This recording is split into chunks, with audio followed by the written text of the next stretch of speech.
ইনি জলিল মিয়া। বৃদ্ধ বয়সে নানা অসুস্থতার কারণে আজ তিনি তার 3 ছেলের কাছে বোঝা। ইনি মাহমুদ মিয়া, জলিল মিয়ার বড় ছেলে। আজ তিনি জলিল মিয়াকে তার মেজ ছেলের বাসায় দিয়ে আসবেন। এই দাঁড়ান দাঁড়ান দাঁড়ান দাঁড়ান দাঁড়ান।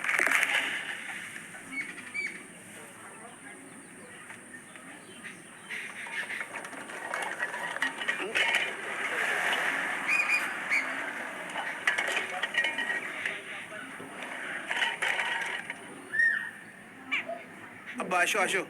এই তোরা আমার কোনে নিয়ে যাচ্ছিস? হ্যাঁ আস্তে আস্তে নামো। এই তোরা আমার এরম টানাছড়া করিস না, আমার শরীরটা খুবই খারাপ।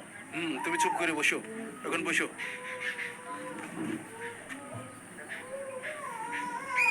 তুই আমার কোন বাড়িতে নিয়ে যাচ্ছিস? কই গো, বাজারের ব্যাগটা দাও। কি রে বড় ভাই, তুই আব্বা নিয়ে আমার বাড়িতে কি জন্য আসছিস? ইনি আব্দুস সাত্তার, জলিল মিয়ার মেজ ছেলে। কাজ করেন একটা সরকারি কর্পোরেট অফিসে। আমি তো বাপের 15 দিন রাখলাম, এবার তুই 15 দিন রাখ, তারপর আরিফির কাছে পাঠাই দিবি। বড় ভাই শোন, তোর আগেও বলেছি আজও বলছি, আমি বাপের দায়িত্ব নিতে পারবো না। কি জন্য দায়িত্ব নিতে পারবি না? জমি ভাগ করার সময় রাস্তার পাশের ভালো ভালো জমিগুলো তোমরা নিবা, আর বাপের দায়িত্ব নেওয়ার সময় আমি নেব। জমি তো তোরও দেওয়া হয়েছে, তোর কি কম জমি দেওয়া হয়েছে? ওই জমি আমার দরকার নেই। পরিষ্কার করে একটা কথা শুনে রাখ, আমি কোনোদিনও বাপের দায়িত্ব নিতে পারবো না। না, বাপের দায়িত্ব নিতে পারবা না একথা বললেই হবে নাকি? সে তো তোমারও জন্মদাতা। আমার কোনো বাপের দরকার নেই, আমার বউয়ের সাপ কথা। এ বাড়িতে তোমার বাপ থাকলে আমি থাকতে পারবো না। তুই বউর কথা শুনে বাপের দায়িত্ব নিতে চাচ্ছিস না? তুই এত নিষ্ঠুর হয়ে গেলি? হ্যাঁ নিষ্ঠুর হয়েছি, আমার সব মনে আছে। জমি ভাগ করার সময় বাপ আরিফির পক্ষ নিয়েছে। যা এখন আরিফির বাড়ি দিয়ে। আমি কি বাড়িতে বাড়িতে নিয়ে যাওয়ার জন্য দায় থেকে গেছি নাকি? তুই দায় ঠেকেছিস কিনা আমি জানি না। এই ঝামেলা আমার বাড়িতে সরা। সকালবেলা মিজাজটাই খারাপ করে দিল। জমি পাচ্ছিস না বলে আমাকে ভাত দিবি না বাপ? নেও, এখন বাড়ি বাড়িতে নিয়ে নিয়ে বেড়াও। সাথে সাথে মাহমুদ মিয়া তার বাবাকে নিয়ে ছোট ভাইয়ের বাসায় গেলেন। এই আরিফ, আরিফ। কিটা রে? কিরে বড় ভাই, তুই এখানে কি জন্য? এ মাসের 15 দিন বাপের দায়িত্ব তোর নিতে হবে। কি বলছিস কি বড় ভাই? আমি আব্বারে নিয়ে রাখবো কোথায়? বাড়ির মধ্যে যে কোনো জায়গায় থাকার একটা জায়গা করে নিবি। তুই জানিস না আমার বউ অসুস্থ, দেখাশোনা করবে কিটা? তুই দেখাশোনা করবি। না না, আমারও তো সময় হবে না, আমি কাজ কাম নিয়ে খুব ব্যস্ত। তুই মেজে ভাইয়ের বাড়ি দিয়ে আয়। ওর কাছে গেছিলাম, ও বলেছে বাপের দায়িত্ব নিতে পারবে না, তা তোর কাছে নিয়ে আসলাম, তুই রাখ। দেখ বড় ভাই, বাপের কাঁধে খুব গ্যাস কাটছে, তুই বাপের এখান থেকে নিয়ে যা, না আমি অসুস্থ হয়ে যাবানে। যা তো এখান থেকে, জ্বালাইস নে। তুইও দায়িত্ব নিতে চাচ্ছিস নে, মাইজেটাও দায়িত্ব নিতে চাচ্ছে না, তাহলে তুই বল এখন আমি কি করব? তুই কি করবি এটা তোর ব্যাপার, সেটা আমি কিভাবে বলবো? আমি একটু পরে অফিসে যাবো, আমাকে বিশ্রাম নিতে দে। যা সর, আমাকে জ্বালাস না তো।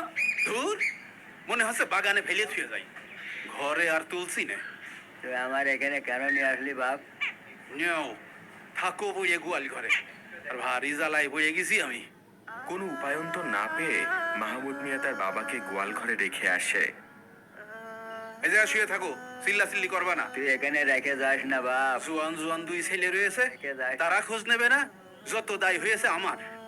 এমন রোগ বাদিয়েছো, কাছেও যাওয়া যায় না, গা দিয়ে গন্ধ বেরোয় খালি। মরলেও তো বেঁচে যেতাম। কি একটা অবস্থা জানিস? কি হয়েছে? জলিল কাকার 3 ছেলেই প্রতিষ্ঠিত, কিন্তু কেউ তার দায়িত্ব নিতে চাচ্ছে না। আরে হ্যাঁ, আমিও তো শুনলাম জলিল কাকার ছেলেরা নাকি তাকে ওই গোয়াল ঘরে রেখে দিয়েছে। আহারে, মানুষ কি এত নিষ্ঠুর হতে পারে? এই বিষয়টা আমাদের গ্রামের মেম্বারকে জানাতে হবে। হ্যাঁ চল। ঠিকই বলেছিস, মেম্বার কাকা এর একটা বিচার করবে। চল। খবর পেয়ে গ্রামের মেম্বার সাহেব জলিল মিয়াকে দেখতে যান। গিয়ে দেখেন জলিল মিয়া গোয়াল ঘরে শুয়ে আছে। আচ্ছা ওঠো, আমার সাথে আসো।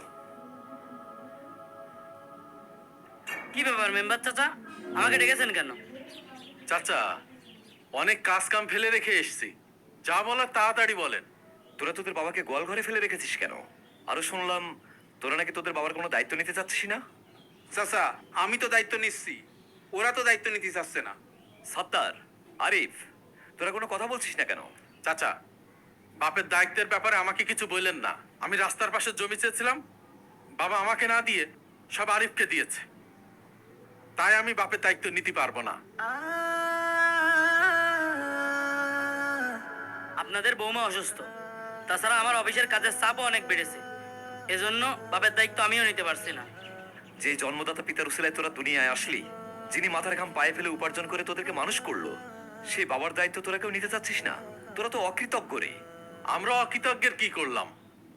আরে তোদের বাবা সারা জীবন কষ্ট করে তোদের মানুষ করলো, যাতে তোরা প্রতিষ্ঠিত হয়ে তাকে দেখে শুনে রাখিস, অথচ শেষ জীবনে এসেও তাকে আরো বেশি কষ্ট পেতে হচ্ছে।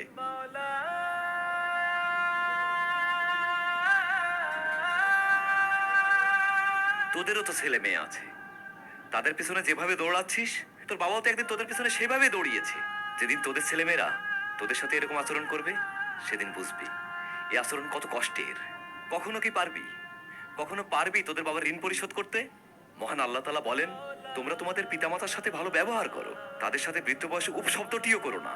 অথচ তোদের বাবা অসুস্থ হওয়াতে তাকে তোরা বোঝা মনে করে গোয়াল ঘরে ফেলে রেখেছিস। আল্লাহ ঠিকই একদিনের বিচার করবে।